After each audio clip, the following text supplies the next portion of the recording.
Hey everyone, what's going on and welcome back to the channel. And I figure, with the release of Scream 6 this past Friday, it'd be fun to kind of like dive into the franchise, look at the first 5 films, and kind of give my opinion on what I think, how those films fall like ranking wise. What are my number 1 to number 5 for the Scream films.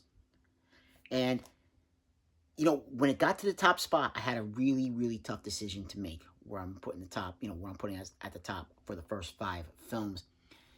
And I had only seen Scream, the first Scream, and Scream 5. So it was all, this past week, it was all brand new for me, seeing 2, 3, and 4.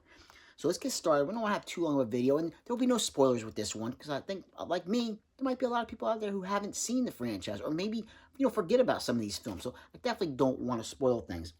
So let's get started with number 5 for me. And number 5 on my top 5 countdown is a film that I think for a lot of people it would probably fall at the very bottom.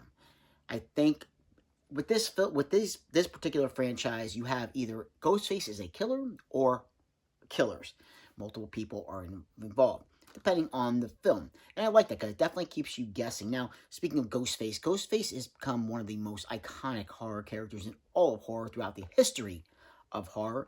And I think I definitely appreciate more now having seen, the first 5 films. Because it's a character that you could put anybody under that costume, and it still winds up becoming very effective. And I absolutely appreciate that. And I think Wes Craven did a great job, with creating Ghostface. And I really like it. I really think it's an iconic look that it's not, even with Michael Myers, you kind of get that feeling it has to be Michael Myers under the mask. Yeah, and it's very hard to duplicate if you try to put anybody else. I'm looking at you, Halloween Ends, as Michael Myers. But with the Scream franchise, it works. It absolutely works. And I like that, and I appreciate that very much. Now, in my 5th spot, we're going to go with Scream 4. And again, no spoilers, so I'm not going to say whether there's a killer or killers for these particular films. But I think the reveal at the end of this film is just a little bit lacking for me. I don't think the reveal really lives up to who I thought the killer or killers could be for this film. I think it hurt it quite a bit. I mean, we have newer characters brought in along with our legacy characters, Dewey, Gale, and Sidney. So it's great to see them back, in full force in the film. But I just think there's just something lacking. I think it really comes down to that reveal. I think that's what really, I think the kills are pretty good in this film. I do. I don't think they're the top kills of all time for the franchise. But I think it's just that reveal that really kind of knocks it down for me with this one. I think the acting is just fine. It's a Scream film, and I think you're going to get what you figure you're going to get, what you expect from a Scream film. But I think that reveal, I keep going back to it, that really kind of brought it down. I wasn't satisfied with the reveal for this one. But overall, I still think it was a good, fun film. Just a little bit disappointed with the reveal. So, Scream 4 at my number 5 spot. Now, number 4, I have the 3-disc collection here with numbers 1, 2, and 3. And in my 3rd spot, we're going to go, my 4th spot, we're going to go with Scream 3. That one, I had a lot of fun with Scream 3. I did like it. And with this franchise, even if you were a legacy character, it does not matter. You might just meet your demise in one of these films. But I love how these films start out. They set that bar for what you're expecting for the duration of the almost 2 hours for every single one of these films are almost 2 hours long. And I think it just really sets that bar and sets that standard. But I did like this one. And this one, I think, kept me really, really guessing on who the killer was. I wasn't exactly sure in this one, but I like it. And the kills are a lot better than Scream 4. The kills are a lot better in Scream 3. The kills get progressively better up to 4. And then I think they kind of go downhill a little bit. But for this one, I really enjoyed it. Again, all our characters come back once again. And Neve Campbell, I think she's great. She does a great job as Sidney Prescott. Really enjoy her. Courtney Cox, David Arquette. They're a great trio. I think if you're looking at horror films as a whole, I think they're one of the best trio of characters ever put on screen, for a horror film. I really do. But Scream 3, again, picked me up because it had, the beginning of Scream 3, I really enjoyed too. I think that was a very interesting approach they took with this particular film. And I like it. I like what they did. Setting it almost like on the, where they're having it in the, you know, the idea of having it in the lot of where the film is being made, where Stab is being made. I really enjoyed that. I thought that that was an interesting twist, using it as a film within a film, almost. I thought that was a lot. I like that idea. So Scream 3 will come in at my number 4 spot. Now, we're going to go ahead and go fast forward a little bit to a more recent film, and that will bring me to my number 3 spot for the first 5 Scream films, and that is Scream, which they should just put 5 on it. Come on, they should just put 5. Again, bringing back our legacy characters, but there is a kill in this film, no spoilers who it is, that really kind of bummed me out. I did not like the kill. I really, like I said, these characters, they become a part of the whole franchise, and to see a character get taken out was kind of disappointing for me. But overall, I think the kills are really good. They pick up, they kind of went downhill with 4, but they pick up with number 5. There are some pretty gruesome kills. There's one particular kill that involves a knife going through a neck, and it looks so good and so realistic. It looks really, really fantastic.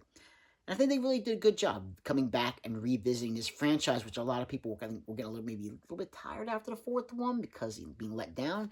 But this one definitely brings it back to that high bar again.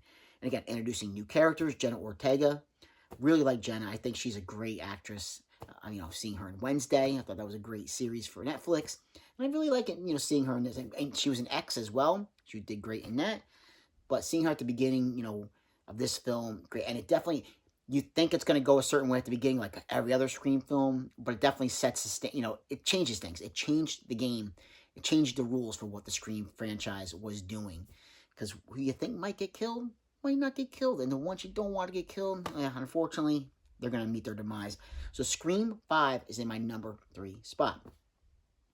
Now, of course, going back to my little 3-film collection here,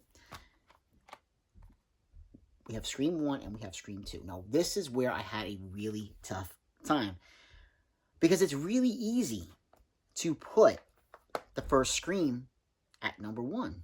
It absolutely is. It's the original. It started it all. It's the beginning of this franchise.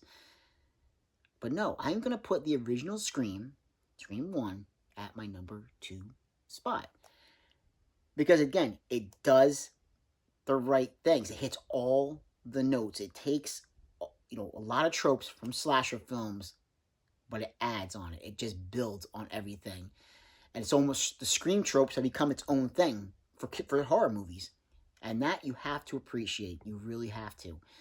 And obviously, with Skeet Ulrich playing Billy Loomis, and Matthew Lillard, he's just, he's always going to be like Shaggy for me, because I just love him in the Scooby-Doo films. But the two of them are just, they're great characters in the film.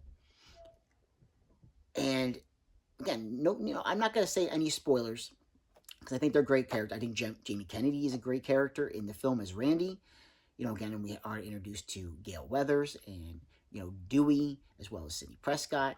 So many great characters in the first film. Really like it. Absolutely like it. I forgot that Rose McGowan was in this film as well.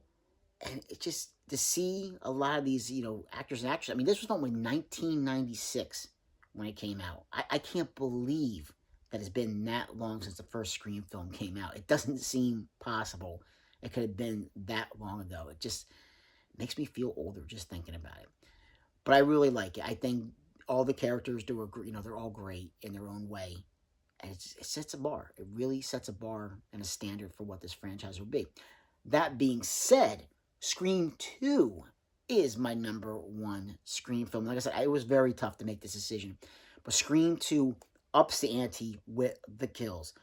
Oh my gosh, there are some pretty horrific kills in this film.